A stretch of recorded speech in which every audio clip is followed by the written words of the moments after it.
지금부터 대한민국 지식포럼 제5회 대지문학회 문학세미나를 시작하겠습니다. 저는 사회를 맡은 고영복입니다. 인사드리겠습니다.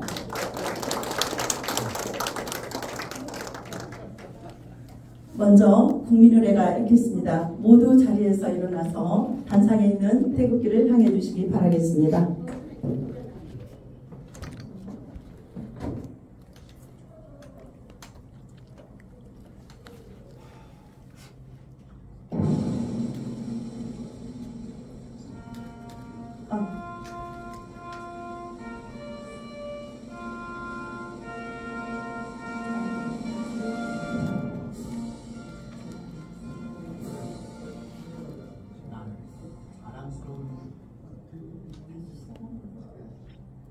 네, 국기에 대한 경례.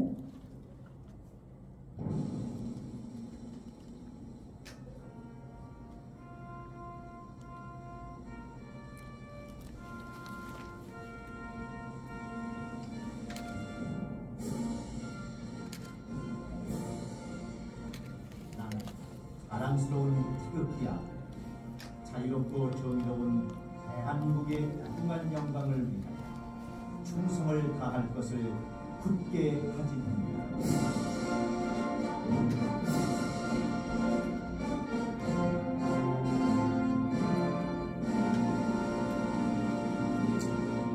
바로 다음은 애국가 제창이 있겠습니다. 애국가 제창은 1절만 하시겠습니다.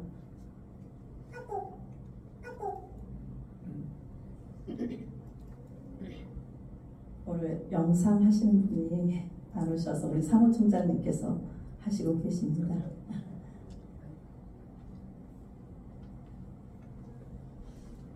질서하게 타고간 740의 빛거리, 745의 관용성, 746 시리즈의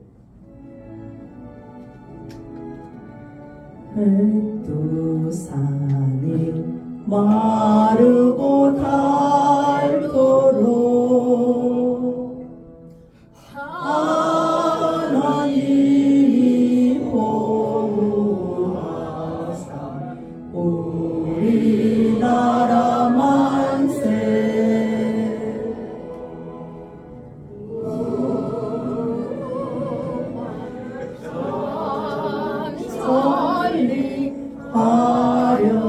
화려한 상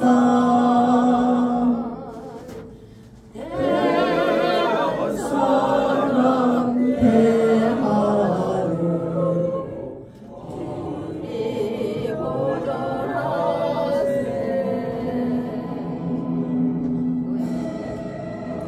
사랑 대하늘로 길이 보전하세.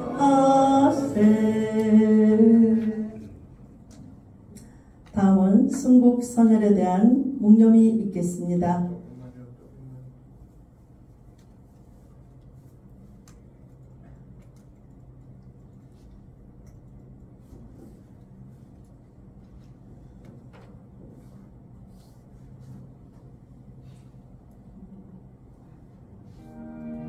일동 묵념.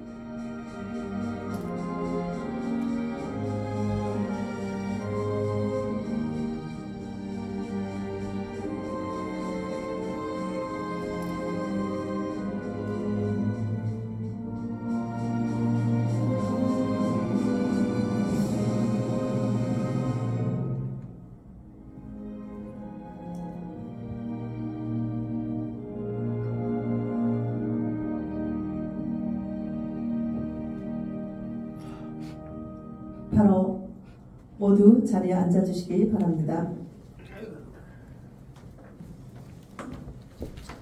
다음은 박종규 회장님께서 나오셔서 내빈 소개를 하시겠습니다.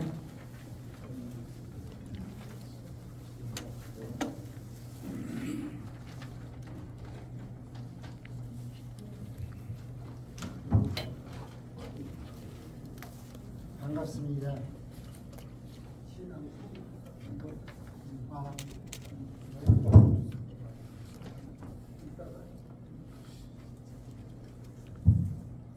예, 반갑습니다. 지금 소개받은 박종규입니다.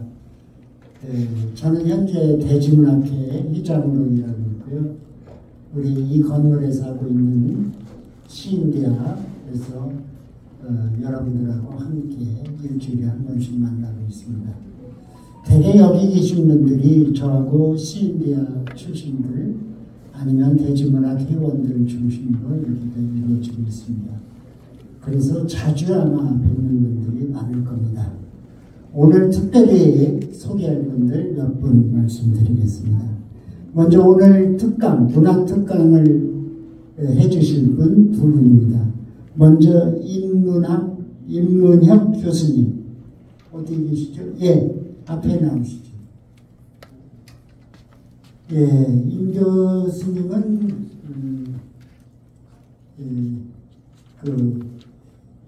우리 문인이라면 한 번쯤 꿈에 그리는 신춘문예 출신 교수라고 할까요? 또 현재 또 여기저기서 시강의를 직접 하시고 계시는 분입니다. 여러분들에게 많은 오늘 도움이 될 것 같습니다. 제목이 좀 특별하죠. 아마 여러분들 보고 이것이겠구나 이렇게 생각을 많이 하실 거예요. 그러니까 뭐가 보이면 시가 보인대요. 뭐가 이렇게. 그러니까 여러분들도 한번 오늘 기대차게 이렇게 해보시기 바랍니다. 고맙습니다. 들어가십니다. 네, 들어가십니다. 다음에 최진만 오늘 특별히 모신 분입니다. 앞으로 나오세요.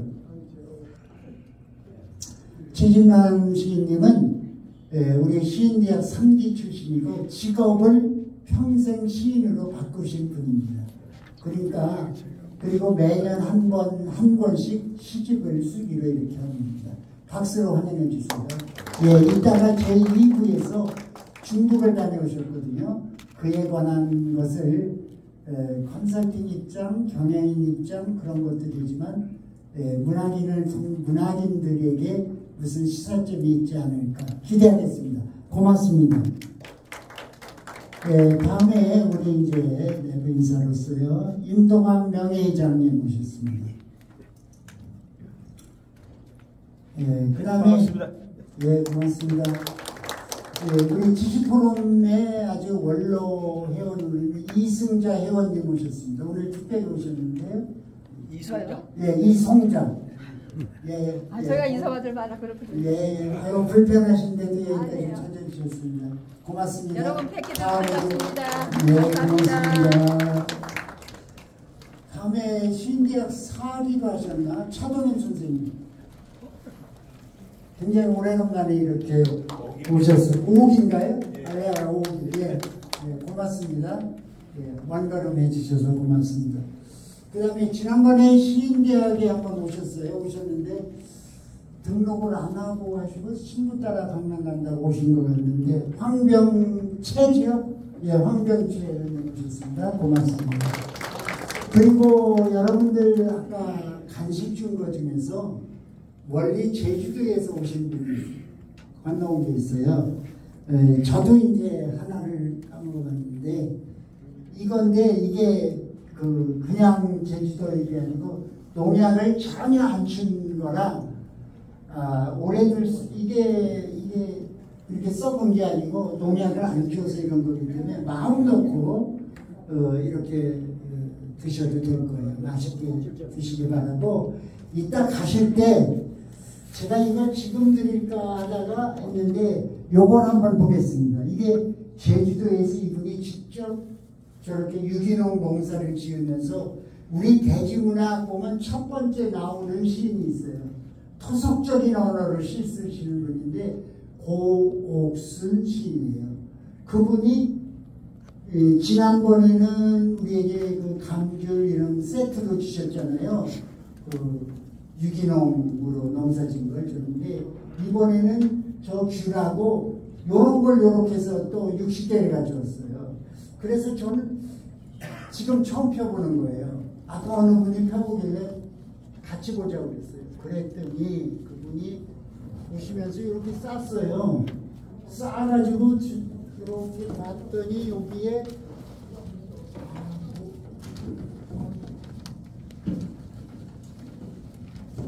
요게 들어있어요.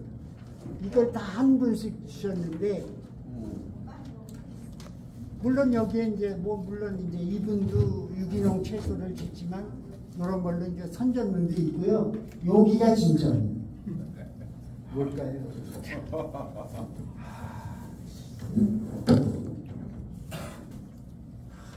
자기 농장 옆에요. 이런 걸 하나씩 줬어요. 뭐예요? 정성이든 네. 정성. 행운. 크로바, 네잎 크로바를 다 이걸 해주셨어요. 행운. 이렇게 싸가지고 이렇게 하셨어요. 참 대단하시네요. 그래서 우리 사무총장님께서 전화를 받으시고 뭘 보내겠다고 하셨대요. 이걸 보내시려고 그렇게 하시네요. 대단하시네요. 예, 박수로 우리 경례의 박수를 해주시면 고맙겠습니다. 그리고 지금 많은 분들 이렇게 늦게도 오시는데 우리 대중문학회 고문을 주신 양혜태 고문님 지금 막 도착하셨습니다. 고맙습니다. 안녕하세요. 이혜진입니다. 그리고 은조리 박사 오셨네요. 예, 고맙습니다. 예. 그리고 이따가 또 이렇게 소개할 기회가 있겠습니다. 고맙습니다. 예, 수고하세요. 네, 감사합니다. 지금까지 내빈 소개를 해주신 우리 대지문학회 회장님이신 박종규 회장님께 다시 한번 큰 박수 보내주시기 바라겠습니다. 다음은 시 낭송이 있겠습니다. 시 낭송으로 박정란 시 낭송님과 신화심 낭송가님이 나오셔서 나오시기 바랍니다. 우화의 강과 향수라는 제목으로 낭송을 해드리겠습니다. 우리 박정란 시 낭송가님께서는 대지문학 사기 출신이시며 인천에서 문학회 회장님으로도 활동을 하시고요. 우리 신하심 시 낭송가님도 시여울 문학회 회장님으로 계십니다. 여러분 큰 박수로 맞이해 주시기 바라겠습니다.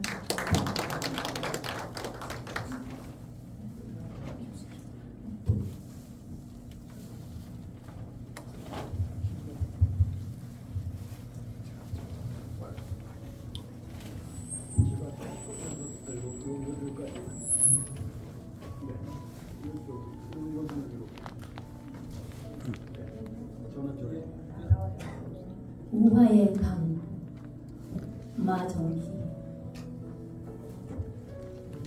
사람이 사람을 만나 서로 좋아하면 두 사람 사이에 물길이 튼다. 한쪽이 슬퍼지면 친구도 가슴이 메이고 기뻐서 출렁이면 그 물살은 밝게 빛나서 친구의 웃음소리가 강물의 끝에서도 들린다. 처음 열린 물길은 짧고 어색해서 서로 물을 보내고 자주 섞여야겠지만 한 세상 유장한 정성의 물길이 흔할 수야 없겠지. 넘치지도 마르지도 않는 수려한 강물이 흔할 수야 없겠지. 긴 말 전하지 않아도 미리 물살로 알아듣고 몇 해쯤 만나지 못해도 밤잠이 어렵지 않은 강. 아무려면 큰 강이 아무런 의미 없이 흐르고 있으랴. 세상에서 사람을 만나 오래 좋아하는 것이 죽고 사는 일처럼 쉽고 가벼울 수 있으랴.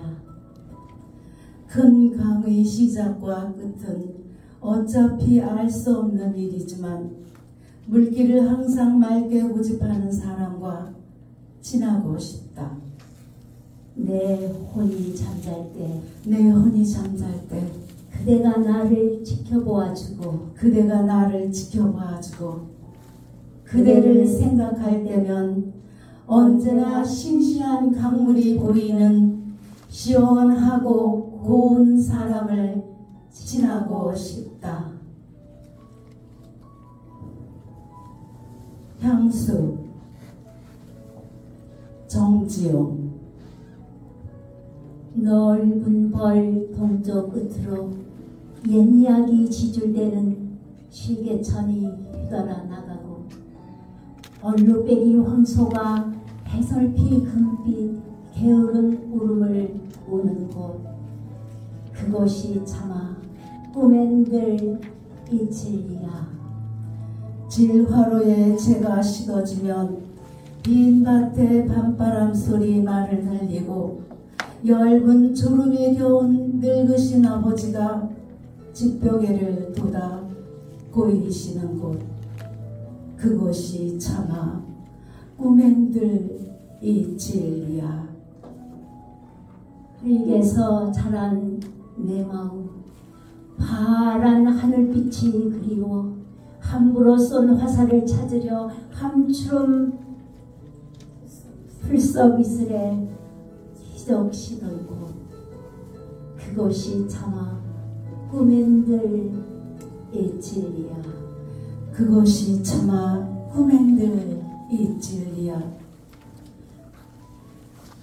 전설 바다에 춤추는 밤물결 같은 검은 기민 머리 날리는 어린 누이와 아무렇지도 않고 예쁠 것도 없는 사철 발벗은 아내가 따가운 햇살을 등에 지고 이삭 죽던 곳, 그것이 차마 꿈엔들 이칠이야.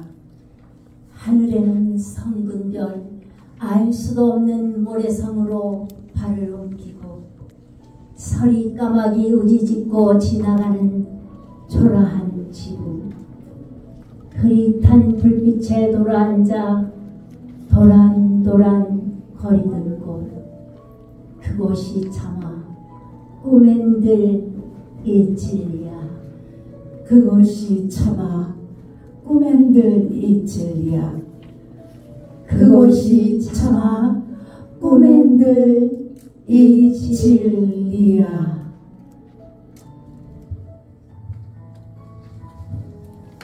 네, 감사합니다. 그곳이 차마 꿈엔들 이칠이야. 여러분 큰 박수로 이 두 분께 수고의 박수를 보내주시기 바랍니다.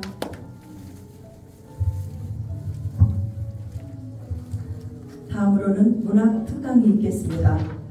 아까 내빈 소개 때 소개해 주신 임문혁 우리 시인님께서 나오셔서 문학 특강을 해 주실 건데요.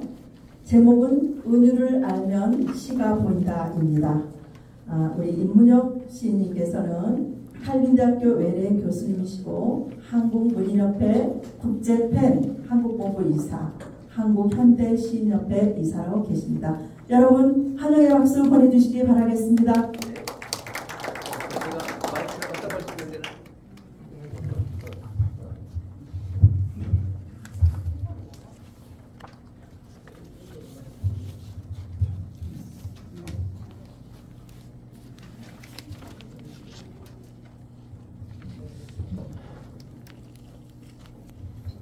여러분 반갑습니다. 이 쾌적하고 넓은 좋은 장소에서 시를 함께 이야기할 수 있다는 것이 큰 복이라고 생각을 합니다. 근데 여기 와서 보니까 이미 여러분께서는 문단에 다 등단하시고 시집도 여러 권 내시고 또 시낭송도 하고 그러시는 분들인데 제가 시 얘기를 하려니까 공장님 앞에서 문자 쓰는 것 같아서 좀 그렇긴 합니다. 그런데 이 제목에서 보듯이 은유를 알면 시가 보인다 그래놓고 밑에다가 은유적 상상력을 활용한 나의 시 창작 비법 그렇게 써놨습니다. 그래서 시집을 여러 권 내고 이미 기성 문의로 활동하신 분들은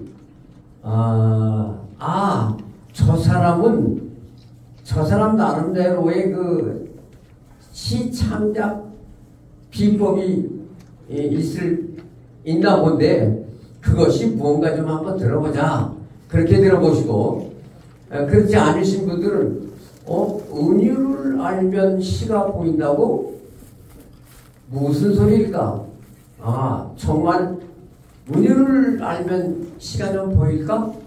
그런 관점에서 한번 들어주시면 좋겠습니다.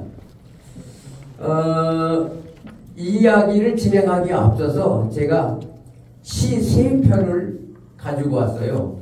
유명한 시인의 아주 유명한 시 3편인데 제가 아주 의도적으로 짧은 시만을 골랐습니다. 짧은 시. 자, 먼저 한민복 시인의 섬이라는 시인데 석 줄밖에 안 되고 한 줄도 10글자가 안 됩니다. 아주 짧은 시예요. 자, 그러면 짧으니까 우리 같이 함께 시를 읽은 다음에 이야기를 좀 해보겠습니다.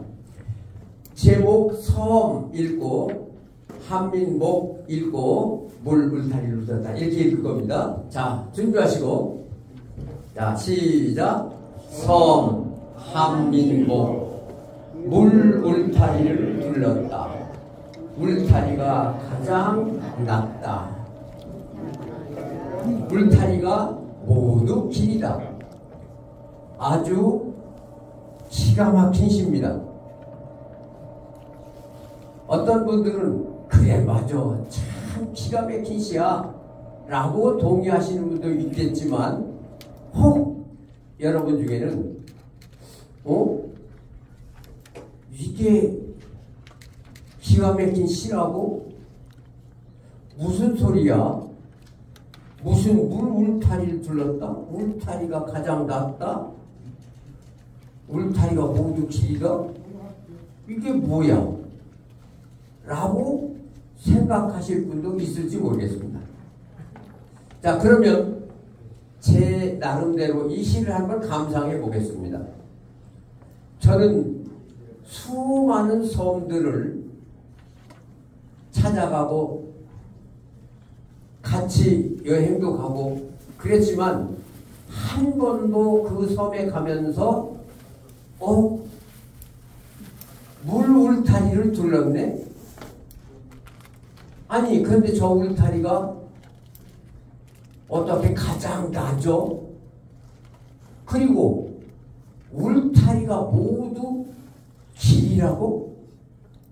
그런 생각은 한 번도 해본 적이 없습니다.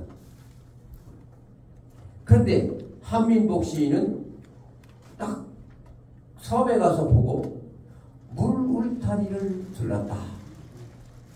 그렇게 얘기했어요. 사물을 새롭게 인식한 거죠. 아무도 섬에 가서 물 울타리를 둘렀다는 생각을 한 사람이 없습니다.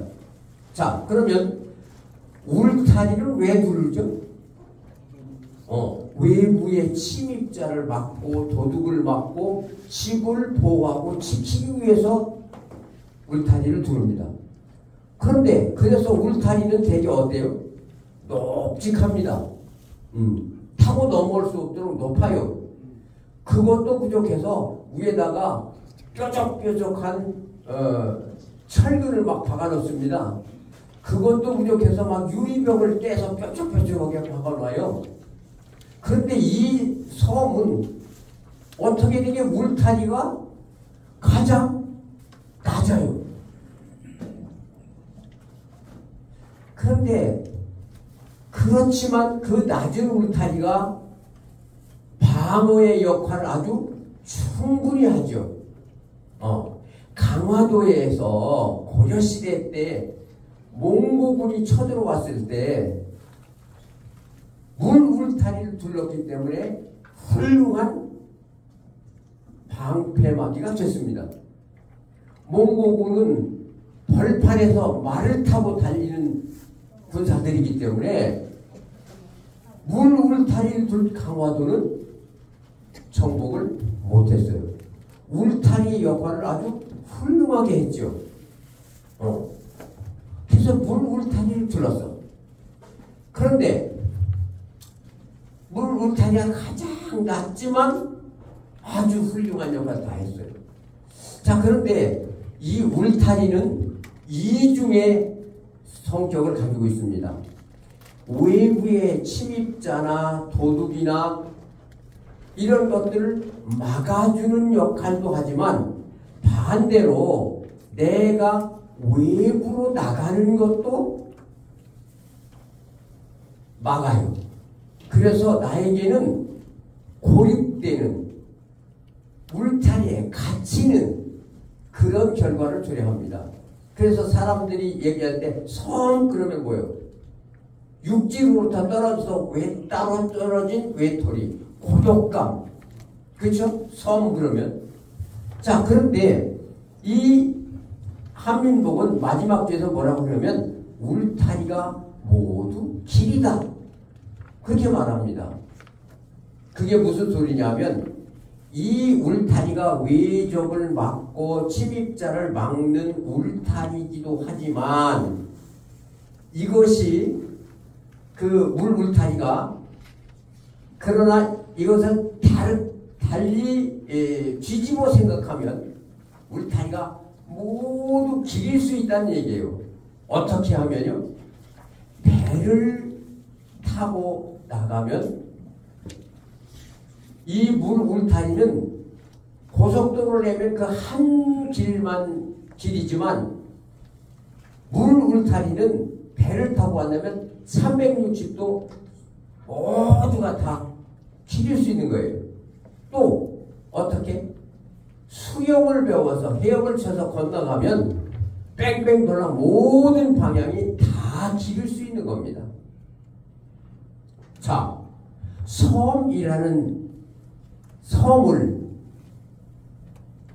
물 울타리를 둘렀고 외부의 침입자 막고 받고 그런 거에다가 또 생각을 바꿔서 뒤집어서 배를 만들거나 수영을 배우면 모두가 다 길일 수 있다고 하는 이런 수많은 새로운 인식과 생각을 이 짧은 석줄로 담아냈다는 것은 얼마나 놀라운 시입니까? 자, 여러분들 문학 강좌 여러 군데 하고 가서 강의도 듣고 배우기도 하고 그러셨을 거예요. 그러면 거기서 시 창작 강의를 하는 선생님들이 뭐라고 그러냐면 이렇게 얘기합니다. 사물을 그냥 평범하게 보아서는 안 된다. 그 사물에서 남이 못 보는 것을 봐야 된다. 눈에 안 보이는 것을 봐야 된다. 평범한 것에서 비범한 것을 봐라. 흔하고 흔한 일반적인 것에서 새로운 깨달음을 받아라. 참 좋은 말씀이죠. 누가 그걸 모릅니까? 그런데 어떻게 안 보이는 걸 보느냐 말이에요. 어떻게 평범한 것에서 비범한 것을 보느냐 말이에요. 남이 못 본 것을 어떻게 내가 보느냐 말이에요. 그걸 가르쳐줘야지요. 그건 안 가르쳐주고 새롭게 봐라. 남이 안 보는 거 봐라. 평범하게서 비범한 것을 깨달아라. 근데 그 비법을 제가 오늘 가르쳐드립니다. 여러분한테. 그게 뭐냐면 오늘 제목 은유를 알면 사물이 새롭게 보입니다. 은유를 알면 안 보이던 것이 보입니다. 은유를 알면 평범한 것에서 비범한 것이 깨달아집니다. 자, 왜 제가 첫 번째 한민복의 섬이라는 시를 가지고 이렇게 장황하게 설명할까요? 이 한민복의 섬이라는 시는 은유적 상상력을 바탕으로 쓴 시입니다. 그러면 여러분 학교에서 많이 배웠으면 은유가 뭐예요? 은유법이 뭐예요? A는 B, 내 마음은 호수. 그죠? 그게 은유죠. 내 마음이라고 하는 것을 원관념이라고 그러고요. 호수, 그걸 보조관념이라고 그러는데, 원관념 내 마음을 보조관념 호수를 등식 리콜로 연결한 게 그 은유법이죠. 내 마음은 호수. 자, 그러면 다시 한민복의 섬이라는 시에 쓰인 은유는 뭘까요? 은유법은 뭘까요? 예.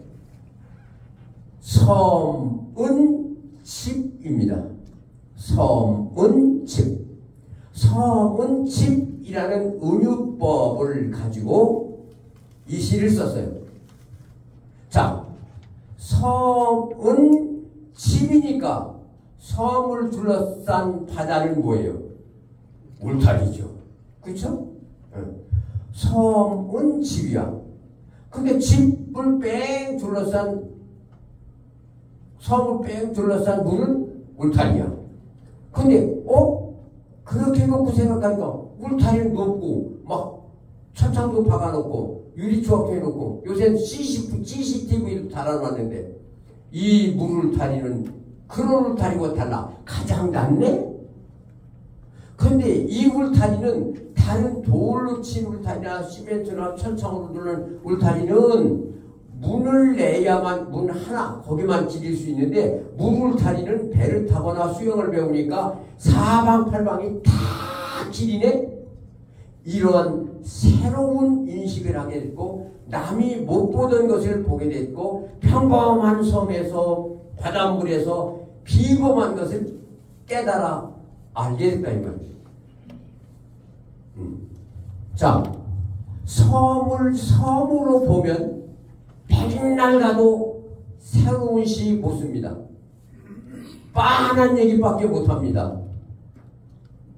섬을 은유로 바꿔서 집으로 보니까 물울타리도 보이고 가장 낮은 것도 보이고 그 물울타리가 온통 다 길이라고 하는 새로운 깨달음도 얻게 됐던 겁니다. 자, 은유를 아니까 시가 보이죠? 이 은유를 아니까 이제 여러분도 새로운 인식이 쓸 수 있을 것 같죠? 그러면 그 다음 시 하나 더 보겠습니다. 풀꽃, 나태주. 너무 유명한 시죠? 초등학생들도 다 외우죠? 자, 풀꽃 한번 읽어보겠습니다. 풀꽃, 나태주. 같이 읽으세요. 자세히 보아야 예쁘다. 오래 보아야 사랑스럽다. 너도 그렇다. 그러면 여기에는 무슨 은유법이 써졌어요? 이 나태주 시인이 풀꽃 얘기하려고 썼나요? 아니에요. 너도 그렇다. 그 얘기를 하고 싶어서 이 시를 쓴 거예요. 그러면 뭐예요? 은유법에 나오면 너는 풀꽃. 풀꽃은 너. 너는 풀꽃이야.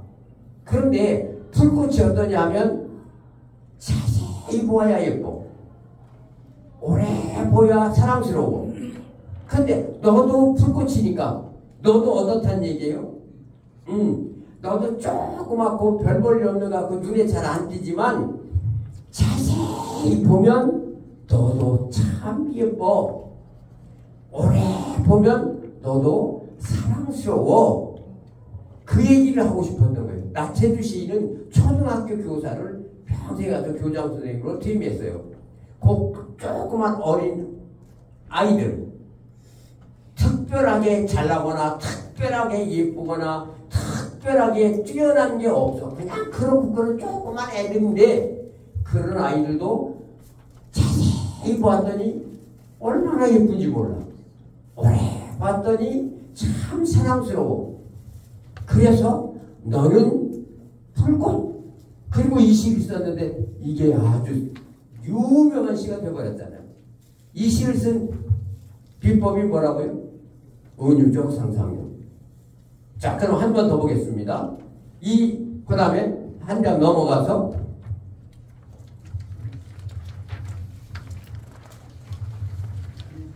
자, 한 장 넘어 저기 뭐야 여탄 하는 거 거기 넘어가기 전에 있네요. 너에게 묻는다 안도현. 두 줄밖에 안 되십니다. 자, 다시 같이 읽어봅니다. 너에게 묻는다 안도현. 연탄재 함부로 발로 차지 마라. 너는 누구에게 한 번이라도 뜨거운 사람이었느냐. 기가 막히죠? 이 시도? 제가 아는 어떤 소설가는 저한테 안도현의 너에게 묻는다 이 시를 읽고 나서 저한테 이렇게 얘기하는 거예요. 자기는 시인들을 그동안 시시하게 생각했대요. 소설 쓰는 친구가 제 앞에서 제가 시인인데 시인들을 시시하게 생각했대요. 왜? 뭐 말일까지 그렇게 써놓고 많이 읽는다고 자기는 막 6개월, 1년, 2년씩 막 그냥 막 고생해서 막 1000페이지, 500페이지, 1000페이지는 뭐 장편 소설 막 쓰고 이랬는데 시인은 뭐 몇 줄 뭐 쓰고 하자고 그런다고 아주 시인들을 우습게 봤다고 그러더라고요. 그런데 자기가 안도현의 이 시를 읽고 생각을 바꿨대요. 충격을 먹었대요. 야, 시가 이렇게 두 줄 가지고도 사람에게 충격을 줄 수 있구나. 그래서 시인들을 존경하기로 했대요. 자, 봅시다. 연탄재 함부로 차지 마라. 사람들은 연탄재 함부로 차죠? 겨울에 요새는 연탄 안 되면 우리 다 이제 연말하신 분들이니까 어렸을 때 젊었을 때 막 연탄 하면은 연탄재 나오면 언덕길에 막 눈 오고 빙판지면 거기다 연탄 팍 깨서 막 깔고 막 가다가면 연탄재 걷어차고 그러잖아요. 연탄재 함부로 막 걷어차는 건 왜 그래요? 연탄재 그게 아무 별 볼일이 없는 정말 함부로 걷어차도 괜찮은 존재라고 생각하기 때문에 그러는 거예요. 근데 안도현이는 뭐라고 하냐면 연탄재 함부로 차지 마라. 그러면 왜 그러라고요? 너는 누구에게 한 번이라도 뜨거운 사람이었느냐. 그러면 누가 연탄재를 함부로 찰 수 있는 자격이 있어요? 어느 누구에게 한 번이라도 뜨거운 사람만이 연탄재를 찰 자격이 있어. 예를 들면 이런 거예요. 연애를 해도 그냥 뭐 시시하게 뭐 그냥 지 입속이나 차리고 뭐 욕망이나 채우고 이렇게 연애한 사람은 연탄재 찰 자격이 없어요. 온 자기 생명을 다 걸고 자기 청춘을 채만 남도록 완전히 활활 태워서 다 태워버린 그런 사람만이 연탄재를 찰 자격이 있어요. 공부를 해도 코피를 흘려가면서 죽기를 무릅쓰고 공부한 사람, 사업을 해도 정말 전 인생을 걸고 화끈한 사업을 한 번 벌려본 사람, 그런 사람 아니면 이 연탄재를 발로 찬 자격이 없어요. 안도현이 생각할 때. 자, 왜냐? 연탄재는 어떤 거예요? 시커먼 연탄, 단단한 연탄이 자기 온 몸을 완전히 확 태워서 하나도 남김없이 채만 남기고 온몸을 불살라서 일생을 산 사람이에요. 그렇죠? 연탄재가. 그러니까 그렇게 뜨겁게 살아본 사람 아니면 연탄재 함부로 찰 자격 없어. 그러면 이 시에 쓰인 은유법, 이것도 은유적 상상력을 바탕으로 쓴 거예요. 자, 연탄재는 뭐예요? 온몸을 불살라 일생을 산 사람, 혹은 온몸을 불살라 뜨거운 열을 내서 추운 사람, 얼어 죽는 사람을 따뜻하게 데워준 사람 이라는 은유예요. 연탄재는 뜨거운 희생, 온몸을 불사르는 정열이라고 하는 은유가 이 바탕에 깔려 있단 말이에요. 연탄재를 연탄재로 보면 시가 되나요? 안 되죠. 맨날 봐야 연탄재밖에 안 보여. 연탄재를 은유적으로 바라보니까 거기서 온 정열을 불살라버린 한 사나이가 보이고, 일생을 불살라 자기 몸을 태워서 추위를 이기게 해준 희생정신이 보이고, 그러니까 너는 연탄재라고 우습게 보고 함부로 차서는 안 된다라고 하는 깨달음을 가져온 거예요. 그쵸? 자, 그러면 이제 이 유명한 시 세 편을 이제 살펴봤고, 그런 의미에서 제 시창작 비법, 은유적 상상력을 활용한 제가 어떻게 시를 썼는가, 그 비법을 아무한테도 안 가르쳐줬는데 오늘 이 자리에 오신 여러분들만 특별히 가르쳐드립니다. 자, 초상화 한 폭 지켜들고, 두 번째 페이지 중간에 있습니다. 이건 제가 쓴 시기 때문에 제가 저자 직송을 하겠습니다. 직낭송을 하겠습니다. 자, 초상화 한 폭 지켜들고, 인문혁. 출근길 전철 객차 안이 그녀의 화실이다. 부스스한 얼굴, 자리에 앉자마자 서둘러 화구를 펼친다. 익숙한 손놀림, 꼼꼼한 붓질, 눈썹 그리고 입술 그리고 토닥토닥 발그레 떠오른 두 볼, 선명하게 피어나는 귀, 눈, 입, 코. 이번 역은 피카소 역입니다. 내리실 문은 오른쪽입니다. 완성된 초상화 한 폭 지켜들고 화가는 환하게 화실 문을 나선다. 박수 한번 주셔야지. 이런데 잘 썼잖아요? 잘 썼어요. 기가 막히잖아요? 자, 이 시를 쓴 기본 비법이 뭐라고요? 은유법. 이 시에는 어떤 은유법이 들어있어요? 지하철에서 화장하는 여자는 화가. 그쵸? 그것이 이 시의 바탕이 된 기본 상상력이에요. 지하철에서 화장하는 여자 보고 에휴, 칠칠맞게 여자가 수많은 사람이 지켜보는 전철 안에서 입술 내밀고 눈썹까지 짚고 저게 뭐야? 어휴, 늦잠 자가지고 뭐 칠칠맞게 이제 여기 와서 집에서 다 화장하고 나오지. 그렇게 보면 백날 가도 거기서 시 안 나옵니다. 어떻게 해요? 또 이렇게 생각할 수도, 참 안 됐구나. 참 연민성을 느낄 수도 있어요. 얼마나 바쁘면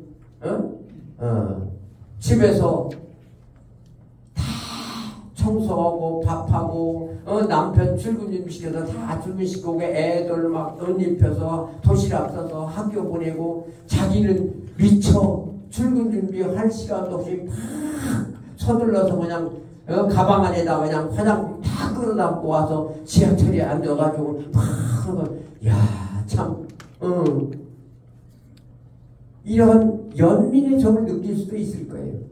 자, 그러나 그런 정도의 생각 가지고 시를 쓰면 맨날 빤하지 평범한 시밖에 못 써요. 좀 은유법으로 바꿔서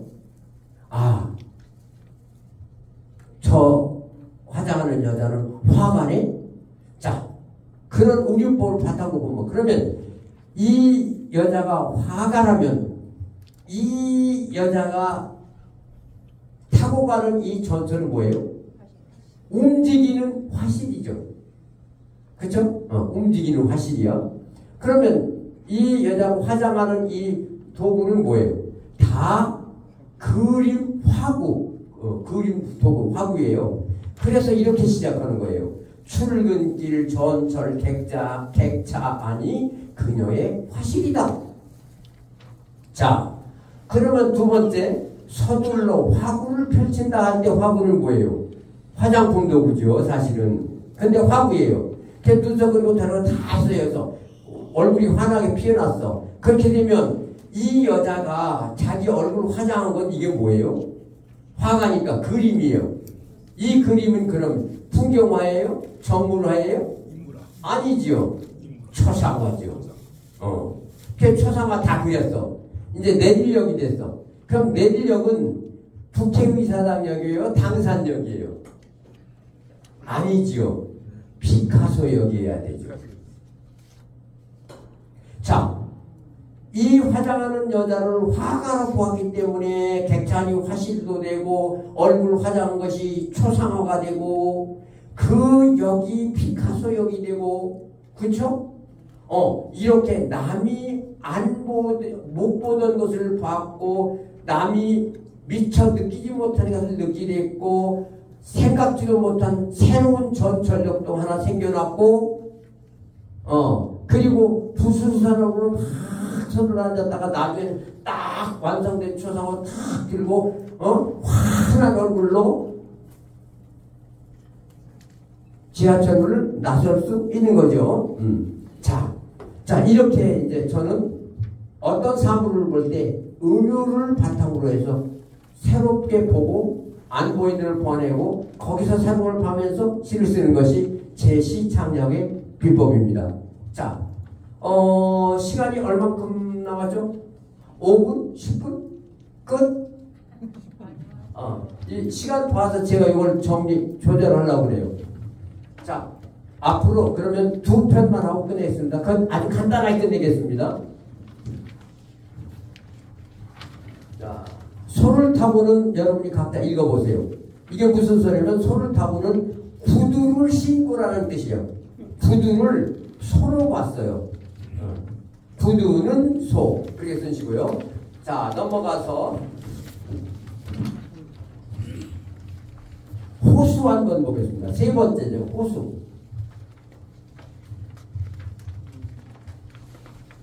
호수. 자, 호수 인문역. 세상 그 어떤 산에도 그만 퐁당 빠져버리고 말지. 바위 같은 산에, 달 같은 산에, 구름 같은 산에 퐁당 빠져서 헤어나지 못하지.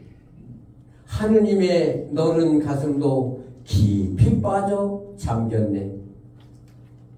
나 이제 가진 거 다 내려놓고 임의 품에 몸을 던져 남은 일생 후회하지 않으리.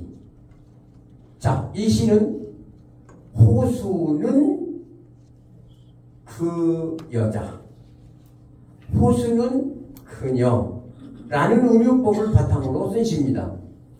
호수에 가면 모든 게 호수의 그림자로 비춰서 다 호수 안에 빠져있죠? 그것도 거꾸로 빠져있죠? 그런데 이렇게 시를 쓴다면 맹탕이 됩니다. 호수에는 모든 그림자가 다 빠져있다. 바위 그림자도 잠겨있고 나무 그림자도 잠겨있고 지나가는 구름도 잠겨있다. 그러면 그렇고 그런 평범한 시가 되어버려요.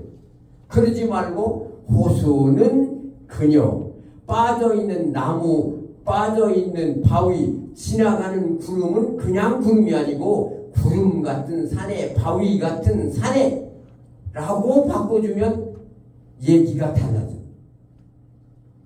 그쵸? 자, 그 다음 그 밑에 넥타이. 넥타이. 몸서리 나게 아름답다. 산의 목함은 저 비단뱀. 뱀을 끌어들인 피에르 가르댕, 입생 로랑, 루이비통.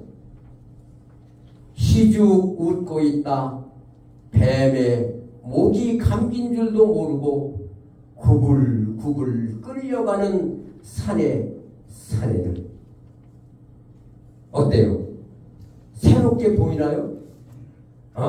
안 보이는 게 보이나요? 남이 못 깨닫는 거를 충격적으로 깨달았지나요?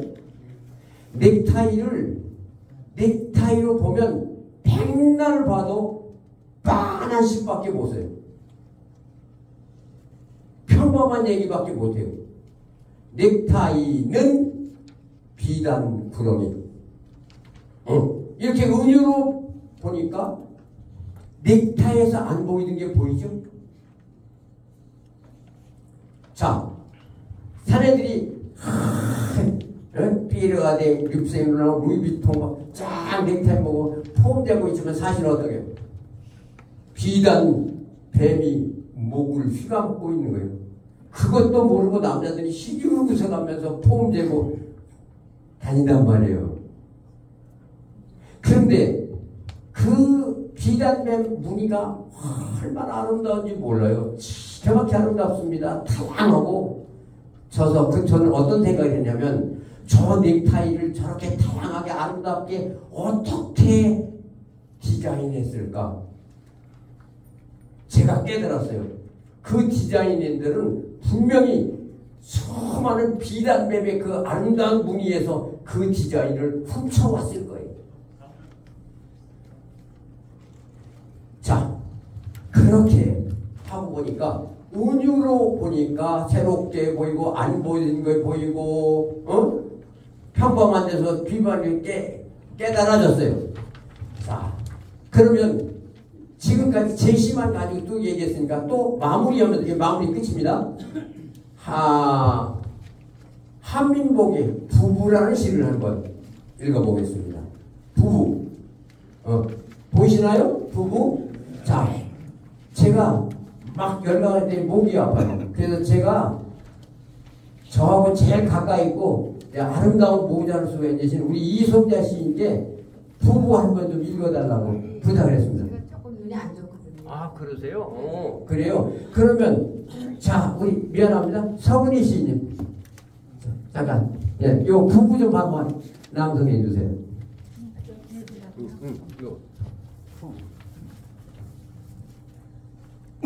부부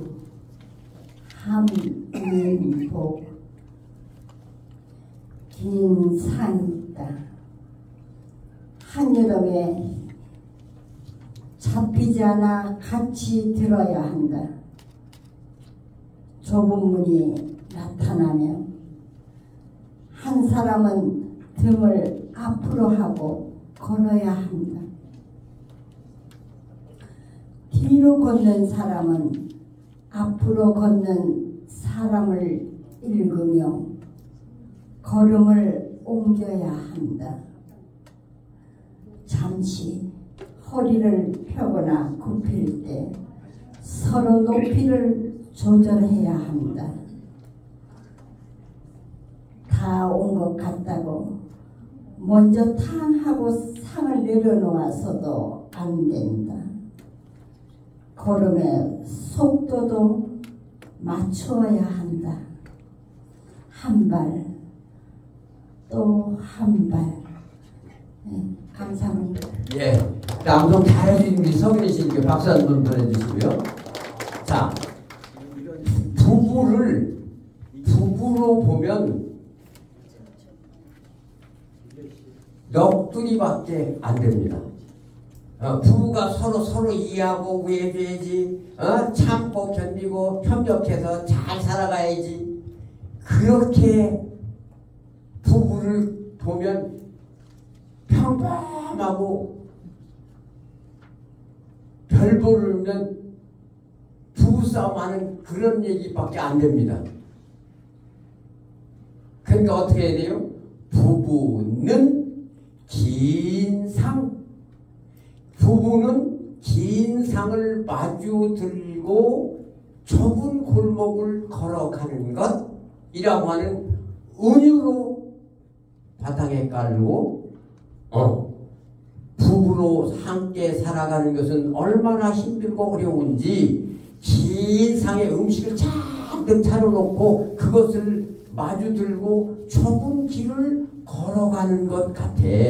그래서 조심해야 되고 높이도 조정해야 되고 속도도 조정해야 되고 다 왔다가 탕 내려와서는 큰일 나 라고 설득력 있게 이렇게 멋진 시로 쓸 수 있는 거예요.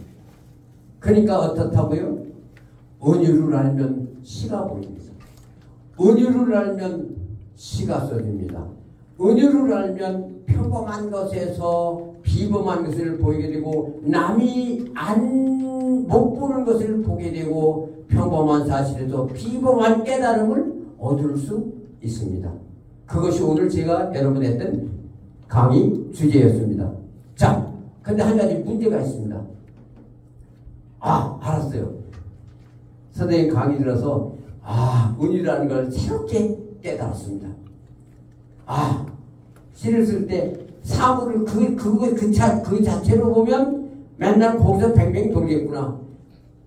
전혀 다른 것으로 은유로 연결해야 새로운 시를 쓸 수 있겠구나.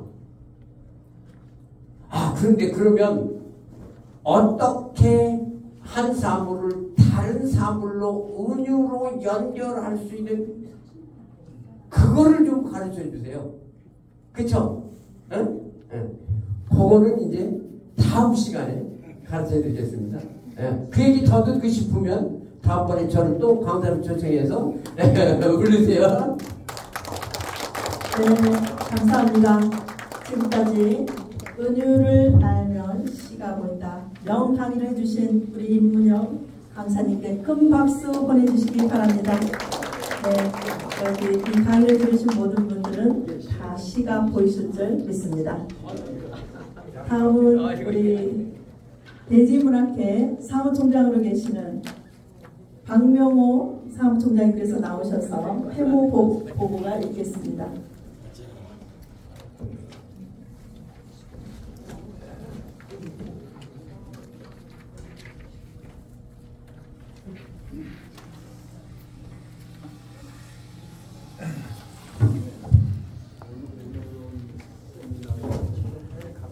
안녕하십니까.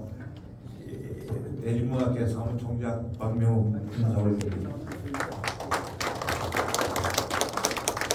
오늘 영상을 준비하는 분이 갑자기 무슨 일이 생기가 못 오시는 바람에 서툰 제가 하다 보니까 영상에 유튜브에서 받아서 하다 보니까 광고도 나오고 막 이래 됐습니다.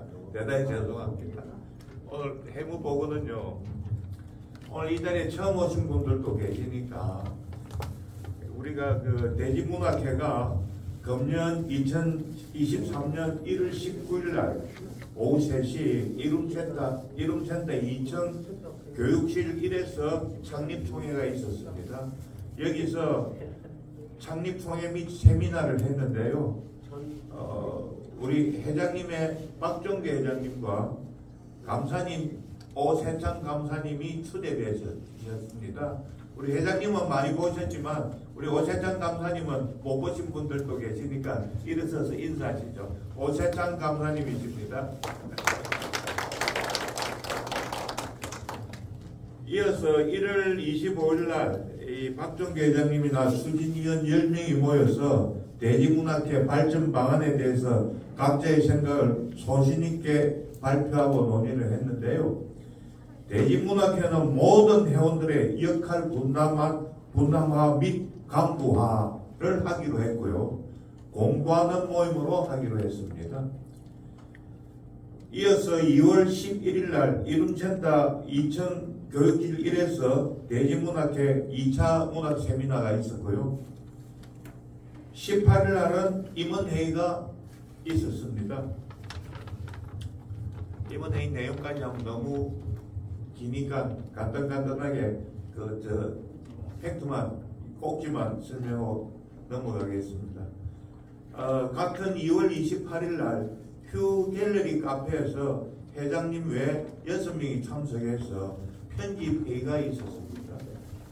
그래서 앞으로 편집위원들이 대지문학회 게재할 시들을 편집위원들이 받아서 1차 편집하고 회장님 편집주간 박종규 편집주간에게 메일로 송부하는 것으로 결정을 했는데 이행이 잘 안 되고 있습니다.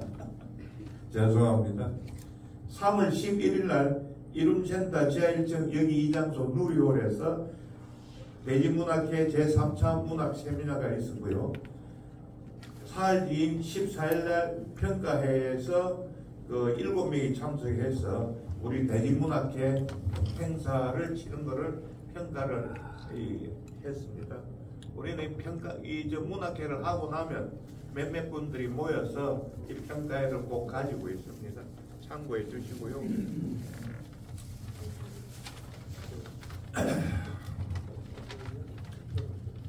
4월 8일 날 이 장소에서 제4차 문학 세미나가 있었고요.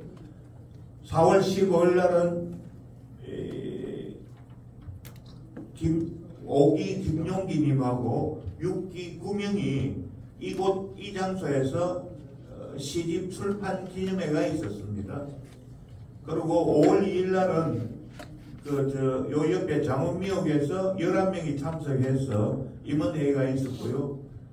5월 4일 날 오후 2시 반부터 약 1시간 동안 시석이 7기 수료식이 있었습니다. 그리고 5월 9일 장원미역에서 편집위원들 모여서 편집회의가 있었고요. 5월 25일 날 여기 이룸센터 소교육실에서 12명의 희망자로 해서 시석이 강좌가 개강되었습니다.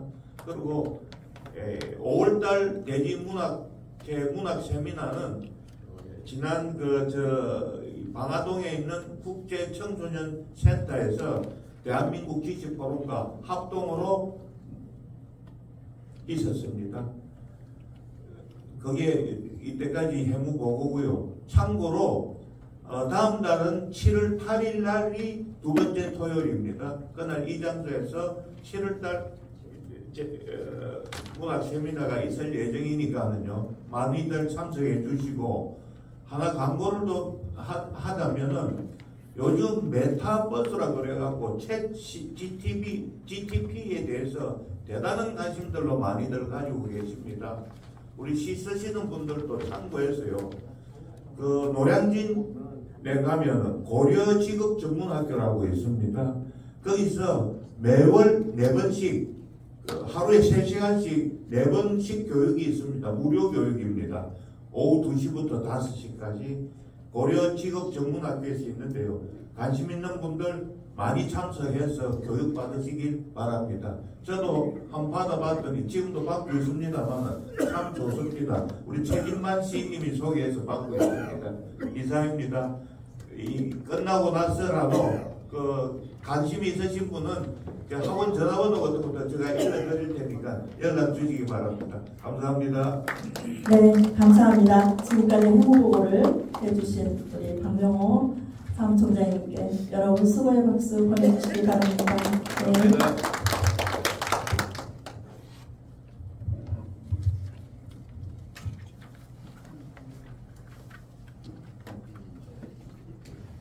다음은 대한민국 지식포럼 백원 회장님께서 인사 말씀을 하시기로 했는데 개인 사정상 오늘 참석하지 못해서 인사 말씀은 없는 걸로 하겠습니다.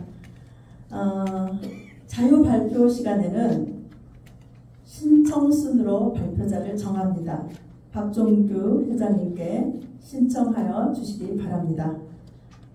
지금까지 1부 순서를 마치고 10분 휴식하고 2부 순서를 진행하도록 하겠습니다.